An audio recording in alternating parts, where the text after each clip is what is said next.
Good morning, it's Friday morning. It's our next chapter of Roald Dahl's famous kids book Matilda. This chapter is called The Trunchbull. In the interval, Miss Honey left the classroom and headed straight for the headmistress's study. She felt wildly excited. She had just met a small girl who possessed, or so it seemed to her, quite extraordinary qualities of brilliance. There had not been time yet to find out exactly how brilliant the child was, but Miss Honey had learnt enough to realize that something had to be done about it as soon as possible. It would be ridiculous to leave a child like that stuck in the bottom form.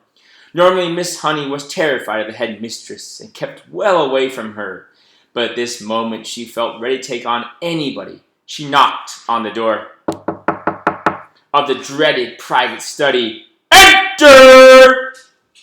boomed the dangerous and deep voice of Miss Trunchbull. Miss Honey went in. Now, most head teachers are chosen because they possess a number of fine qualities. They understand children, and they have the children's best interests at heart. They are sympathetic, they are fair, and they are deeply interested in education. Miss Trunchbull possessed none of these qualities, and how she ever got her present job was a mystery. She was above all a most formidable female. She had once been a famous athlete, and even now the muscles were still clearly in evidence. You could see them in the bull neck, in the big shoulders, in the thick arms, in the sinewy wrists, and in the powerful legs. Looking at her, you got the feeling that this was someone who could bend iron bars and tear telephone directories in half. Her face, I'm afraid, was either a thing of beauty nor a joy forever. She had an obstinate chin, a cruel mouth, and small, arrogant eyes. And as for her clothes, they were, to say the least, extremely odd. She always had on a brown cotton smock, which was pinched in around the waist with a wide leather belt. The belt was fastened in front with an enormous silver buckle. The massive thighs which emerged from out of the smock were encased in a pair of extraordinary breeches, bottle green in color and made of coarse twill. These breeches reached just below the knees, and from there on down she sported green stockings with turn-up tops, which displayed her calf muscles to perfection.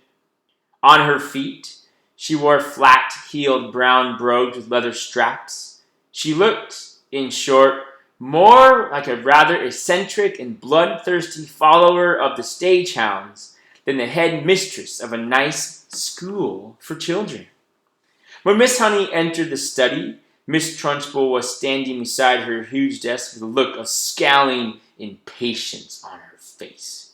"Yes, Miss Honey," she said. "What is it you want? You're looking very flushed and flustered this morning. What's the matter with you? Have your little stinkers been flicking spitballs at you?" "Well, no, headmistress. Nothing like that." "Well, what is it, then? Get on with it. I'm a busy woman." As she spoke, she reached out and poured herself a glass of water from a jug that was always on her desk.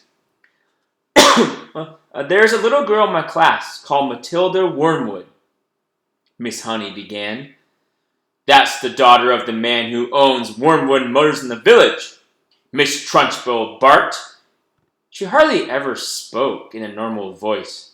She either barked or shouted. "An excellent person, Wormwood," she went on. "I was in there only yesterday. He sold me a car. Almost new. Only done 10,000 miles. Previous owner was an old lady who took it out once a year at the most. A terrific bargain. Yes, I liked Wormwood. A real pillar of society. He told me the daughter was a bad lot, though. He said to watch her. He said if anything bad ever happened in the school, it was certain to be his daughter who did it. I haven't met the little brat yet, but she'll know about it when I do. Her father said she's a real wart. Oh no, headmistress, that can't be right, Miss Honey cried. That can't be right. Oh yes, Miss Honey, it darn well is right.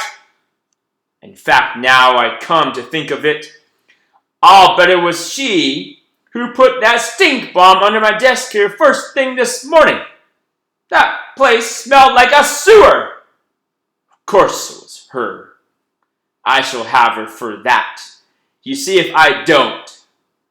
What does she look like? Nasty little worm. I'll be bound I have discovered. Miss Honey, during my long career as a teacher, that a bad girl is a far more dangerous creature than a bad boy. What's more, they're much harder to squash. Squashing a bad girl is like trying to squash a blue bottle. You bang down on it and the darn thing isn't there. Nasty, dirty things little girls are. Glad I never was one. Oh, but you must have been a little girl once, headmistress. Surely you were. Not for long anyway, Miss Trunchbull barked, grinning. I became a woman very quickly. Here's a picture of the Trunchbull in her hideous, crazy-looking green outfit.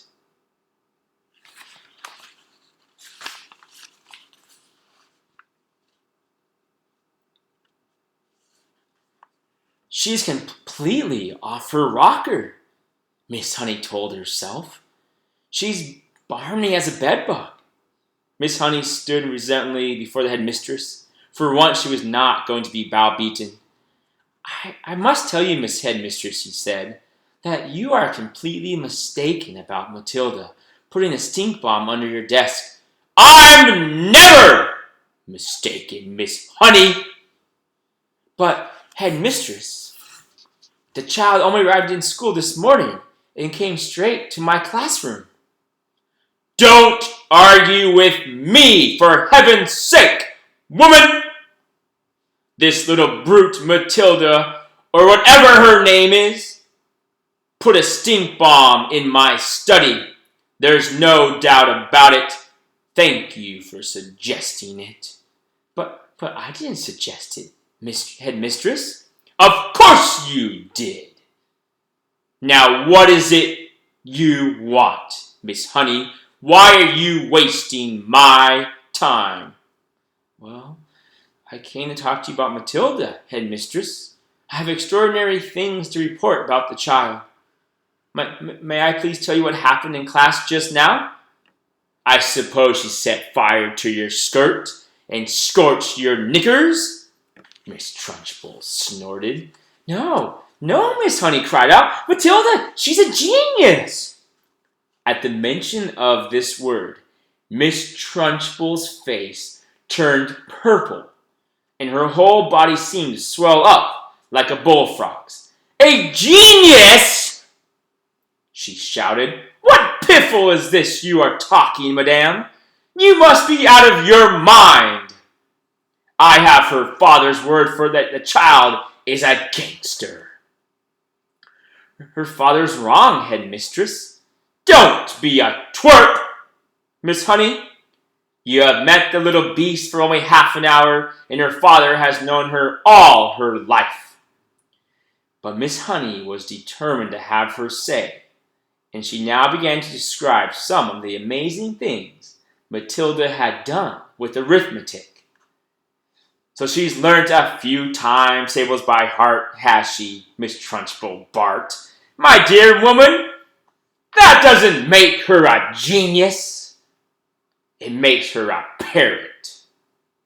But, Headmistress, she can read. So can I, Miss Trunchbull snapped. As you can tell, Miss Trunchbull is a very angry, not very nice lady. "It is my opinion," Miss Honey said, "that Matilda should be taken out of my form and placed immediately in the top form with the 11-year-olds. "Ha!" snorted Miss Trunchbull. "So you want to get rid of her, do you? So you can't handle her?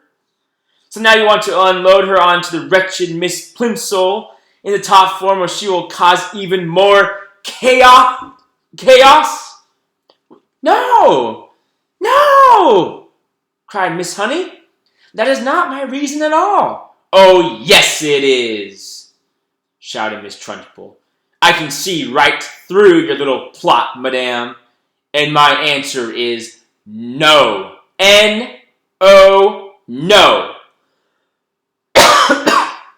Matilda stays where she is, and it's up to you to see that she behaves herself." But headmistress, please." "Not another word," shouted Miss Trunchbull. "And in any case, I have a rule in this school that all children remain in their own age groups, regardless of ability." "Great Scott! I'm not having a little 5-year-old brigade sitting with the senior girls and boys in the top form. Who ever heard of such a thing?" Miss Honey stood there helpless before this great redneck giant. There was a lot more she would like to have said, but she knew it was useless. She said softly, "Very well, then. It's up to you, headmistress." "You're darn right it's up to me!" Miss Trunchbull bellowed. "And don't forget, madame, that we are dealing with that little viper who put a stink bomb under my desk." "She did not do that, headmistress." "Of course she did it!" Miss Trunchbull boomed. "And I'll tell you what, I wish to heavens I was still allowed to use the birchen belt as I did in the good old days. I'd have roasted Matilda's bottom for her so she couldn't sit down for a month." Miss Honey turned and walked out of the study, feeling depressed, but by no means defeated. "I'm going to do something about this child," she told herself. "I don't know what it will be, but I shall find a way to help her in the end." And here's Miss Honey pleading with the evil Trunchbull to have Matilda move up because she's such a smart little girl. Thank you for joining me for Friday morning. On Monday, we will continue with our next chapter called The Parent. Have a great weekend, and we will see you on Monday. Bye, everybody.